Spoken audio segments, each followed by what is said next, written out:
Hello everyone, this is Virendra Kumar Meena. और पिछले lecture में या पिछले वीडियो में हमने आहट सभ्यता के बारे में पढ़ा था और उसकी कुछ जानकारी प्राप्त की थी, और उस टॉपिक से रिलेटेड जो एग्ज़ाम्स में आने वाले क्वेश्चंस हैं उनके बारे में भी हमने कुछ जानकारी प्राप्त की थी। तो दोस्तों, आज हम बात करेंगे दो सभ्यताओं के बारे में। पहली सभ्यता है आहट सभ्यता और दूसरी सभ्यता है गणेश्वर सभ्यता। इन दोनों सभ्यताओं को साथ पढ़ाने या उसके बारे में साथ डिस्कस करने का मेरा एक उद्देश्य ये था कि दोनों ही सभ्यताएं जो है ताम्रपाषाण युगीन सभ्यताएं हैं। तो दोस्तों, चलिए शुरुआत करते हैं आहट सभ्यता से। तो आहट सभ्यता, जैसा कि हर सभ्यता किसी न किसी नदी के किनारे होती है, तो ये आयड़ नदी के किनारे है। अब ये आयड़ नदी का मतलब किसकी सहायक नदी है, ये भी एक क्वेश्चन पूछा जाता है। तो ये है बनास की सहायक नदी, ठीक है। और आहट सभ्यता किस डिस्ट्रिक्ट में स्थित है, तो वो है उदयपुर डिस्ट्रिक्ट। ये क्वेश्चन भी बहुत बार पूछा जाता है। जैसा कि मैंने पहले ही बताया था कि ये ताम्रपाषाणिक सभ्यता है और यहाँ पे तांबे और पत्थर दोनों का इस्तेमाल होता था। तो फ्रेंड्स, आगे जो बात है वो ये है कि आहट सभ्यता को बहुत सारे नामों से भी जाना जाता है, दूसरे नामों से भी। क्योंकि जैसे किसी गांव के निकट होगी, तो जैसे एक धूलकोट नाम का गांव है, तो इसको धूलकोट गांव की सभ्यता कह दिया। ताम्रवती नगरी की सभ्यता इसलिए कहा जाता है क्योंकि यहाँ पे तांबे का उपयोग होता था। बनास की सभ्यता इसलिए कहा जाता है क्योंकि ये आहट नदी है जो बनास की सहायक नदी है। और आयड़ नदी की सभ्यता तो समझ में सीधा ही आ रहा है कि आहट नदी किनारे स्थित थी। ये दो चीज़ें और हैं, एक तो कोट में गोरे, तो एक 1 सेकंड, बड़े मर्दभांड की सभ्यता, कोट में गोरे की सभ्यता, ये दो चीज़ें समझने वाली बात है। बड़े मर्दभांड और कोट गोरे एक ही चीज़ है। यहाँ पे अनाज का संग्रहण करने के लिए बहुत बड़े बड़े आकार के जो है मटके हमें यहाँ पे प्राप्त हुए हैं, ठीक है। तो उन मटकों को ही कोट में गोरे कहा जाता है। तो इसमें कंफ्यूज होने वाली कोई बात नहीं है, दोनों एक ही चीज़ है वैसे तो। लेकिन ये क्या है कि सीधा सीधा एक क्वेश्चन बन जाता है, कोट शब्द किससे संबंधित है, गोरे शब्द किससे संबंधित है, ठीक है। ऐसा क्वेश्चन बन जाता है। तो उस समय 4 सभ्यताओं के नाम आ जाएंगे, तो आपको उसमें से जो है आहट सभ्यता को उसमें सेलेक्ट करना है, ठीक है। बाकी काले लाल मर्दभांड, ऐसे मर्दभांड तो हर जगह मिलते ही रहते हैं। और आघातपुर की सभ्यता, क्योंकि इसका पुराना नाम इस जगह का आघातपुर था। अब देखिए, प्राप्त साक्ष्यों की हम बात करेंगे कि साक्ष्य हमेशा से ही बहुत इम्पोर्टेंट हुआ करते हैं। किसी भी जगह पे जब खोदोगे तो वहाँ से मिलने वाली चीज़ें हमेशा से ही इम्पोर्टेंस रखती है उस सभ्यता के लिए। तो तांबे का यहाँ पे बहुत ज़्यादा चर्चा होगी तांबे के ऊपर। तो तांबे की यहाँ पे खान मिलेगी, भट्टियाँ मिलेंगी, औजार मिलेंगे, तांबे की कुल्हाड़ी, पूजा की थाली, मिट्टी के बेल का खिलौना, ठीक है। ऐसी ऐसी चीज़ें यहाँ पे मिलती हैं।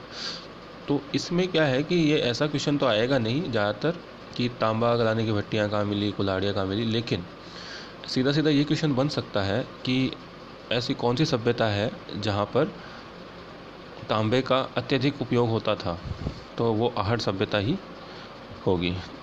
तांबे से बहुत ज़्यादा रिलेट कर सकते हैं हम आहट सभ्यता को। तो अगली चीज़ है, आहट के जो मकान है उनकी नींव शिष्ट पत्थर की थी और दीवार कच्ची ईंटों की थी और छत घास फूस की थी, ठीक है। ये क्वेश्चन नहीं बनता है, तो इस पर ज़्यादा चर्चा करने की ज़रूरत नहीं है। आगे बढ़ते हैं। जो है आहट से और भी कई जगह चीज़ें प्राप्त हुई है, उनमें है जो कि ये क्वेश्चन बनता है संयुक्त परिवार वाला, कि संयुक्त परिवार का संकेत कौन सी सभ्यता में देखने को मिलता है, और तो वो आहट सभ्यता है। तो यहाँ पे आप ध्यान रखें कि एक मकान प्राप्त हुआ जहाँ पे 6 चूल्हे प्राप्त हुए हैं। 6 चूल्हे का मतलब है कि यहाँ पे एक से ज़्यादा परिवार एक साथ मिलके रहते थे, ठीक है। तो इस तरह से यहाँ पे संयुक्त परिवार प्रथा का यहाँ पे संकेत हमने को देखने को मिलता है। यहाँ पे मिट्टी के बड़े मर्तबान, जिनकी अभी कोर्ट में गोरे की बात की थी, और वो अनाज संग्रह और सुरक्षित रखने के लिए उनका उपयोग किया जाता है, जो कि मैंने पहले बता दिया था आपको। देखिए, एक चीज़ ये है कि केवल एक ही नगरीय सभ्यता जो कालीबंगा के नाम से जानी जाती है, वो राजस्थान में केवल एक ही है, ठीक है। उसके अलावा जितनी भी सभ्यताएं हैं वो ग्रामीण सभ्यताएं हैं, ये आप चीज़ ध्यान में रखें। और इस प्रकार ये जो आहड़ सभ्यता है, ये भी एक ग्रामीण सभ्यता का ही उदाहरण है।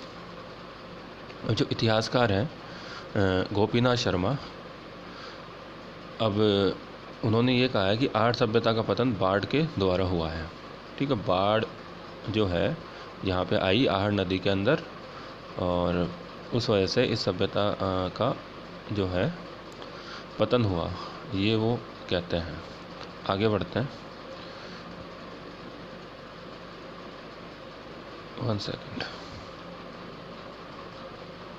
तो दोस्तों आगे बात करते हैं जो है कि इस सभ्यता की खोज और खुदाई से रिलेटेड, ये इसमें एक इम्पोर्टेंट क्वेश्चन हमेशा से ही बनता है कि इसकी खोज किसने की थी, खुदाई किसने की थी।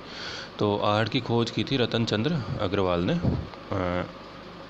1952 में, 1952 में, और 1953 में अक्षय कीर्ति व्यास और रतन चंद्र अग्रवाल व विजय कुमार ने इसकी खुदाई चालू की थी।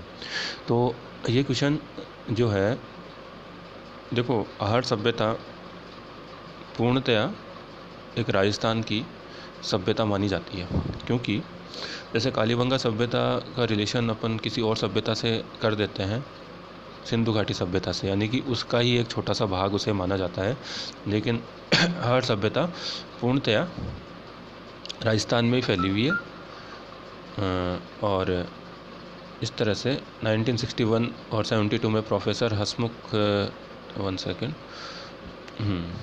प्रोफेसर हसमुख लाग जो है धीरज सांकलिया जी हैं, वो, और डेक्कन कॉलेज और मेलबर्न यूनिवर्सिटी ऑस्ट्रेलिया। तो ये क्वेश्चन सीधा सीधा बन सकता है कि मेलबर्न यूनिवर्सिटी ऑस्ट्रेलिया ने कौन सी सभ्यता की खुदाई की थी। तो ये क्वेश्चन बन सकता है क्योंकि ये बाहर की यूनिवर्सिटी है।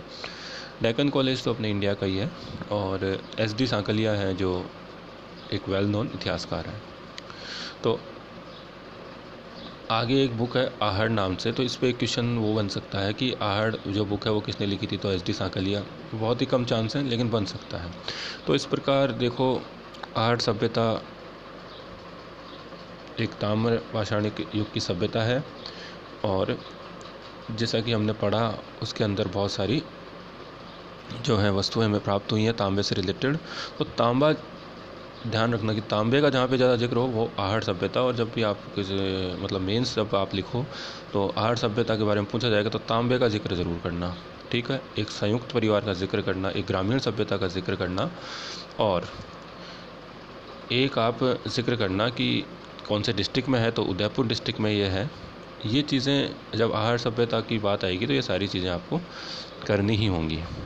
अब आगे बढ़ते हैं गणेश्वर की सभ्यता के साथ। देखिए, गणेश्वर की सभ्यता आहड़ सभ्यता से भी पुरानी सभ्यता है, ठीक है। तो इसको भी देख लेते हैं। इसका भी डिस्ट्रिक्ट पूछा जाएगा तो सीकर जिला है, नदी है जो कांतली नदी है, और ये ताम्र पाषाणिक सभ्यता है। ये 3 चीज़ें आपको तो ध्यान में रखना ही रखना है। तांबा तो याद रखना ही रखना है। और इसे ताम्र पाषाणिक युग जो है, युगीन जो संस्कृति है उनकी जननी कहा जाता है। इसका बात आप समझो कि यहाँ पे तांबे के जो साक्ष्य है ना, सबसे पहले प्राप्त हुए थे। तो जैसे आहड़ सभ्यता है उसमें इसके बाद तांबे के साक्ष्य प्राप्त हुए हैं। खोज से रिलेटेड क्वेश्चन बनेगा तो रतन चंद्र अग्रवाल और विजय कुमार, ठीक है। अब हम बात करते हैं, देखिए यहाँ पे रतन चंद्र अग्रवाल, ये रहा, ये भी तांबा वो भी तांबा, ठीक है। तो रतन चंद्र अग्रवाल, उसने तांबे से रिलेटेड जो सभ्यता है उनकी खोज के अंदर रतन चंद्र अग्रवाल का काफ़ी अच्छा योगदान है। अब आगे बढ़ते हैं, ठीक है। यहाँ से जो साक्ष्य प्राप्त हुए हैं वो हमें सीधे सीधे क्योंकि यहाँ का जो मानव था ना वो बहुत जो है शिकारी प्रवृत्ति का था और खाद्य संग्रह प्रवृत्ति का था। यानी कि मानव का मतलब ये कि शुरुआती स्टेज है जब वो एक जगह टिक के रहने लगा था। ठीक है, अभी उसने बहुत ज़्यादा जो है ना औजार बनाना ये चीज़ें अभी तक चालू नहीं की थी। और तांबे का जो है उसने यूज़ चालू कर दिया था। लेकिन तो तांबे के बाणाग्र, तांबे की छड़, तांबे की खाने, ताम्रमल, 98% तक शुद्ध तांबा यहाँ पे प्राप्त हुआ है। पाषाण आवास यहाँ पे प्राप्त हुए हैं। ठीक है, यहाँ पे कोई प्रॉपर आवास नहीं मिले हैं। पाषाण मतलब गुफा टाइप जो आवास होते हैं वो हमें यहाँ से प्राप्त हुए हैं।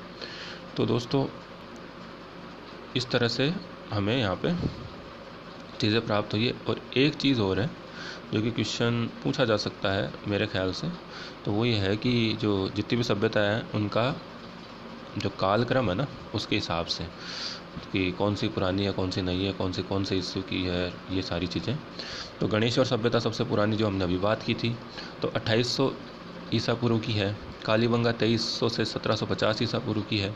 आहड़ 2000 से 1200 ईसा पूर्व की है। और बेराट जो है वो 600 ईसा पूर्व की है। यानी कि तांबा, कांसा, तांबा और लोहा, यानी कि सबसे जो नई सभ्यता है उसमें लोहे का उपयोग हुआ था। ठीक है, और सबसे पुरानी जो सभ्यता है वहाँ पे जो तांबे का उपयोग हुआ था। ठीक है, तो दोस्तों इसी के साथ मैं अपने शब्दों को विराम दूंगा और मिलते हैं नेक्स्ट वीडियो में। इसके साथ आप मुझे दीजिए इजाज़त।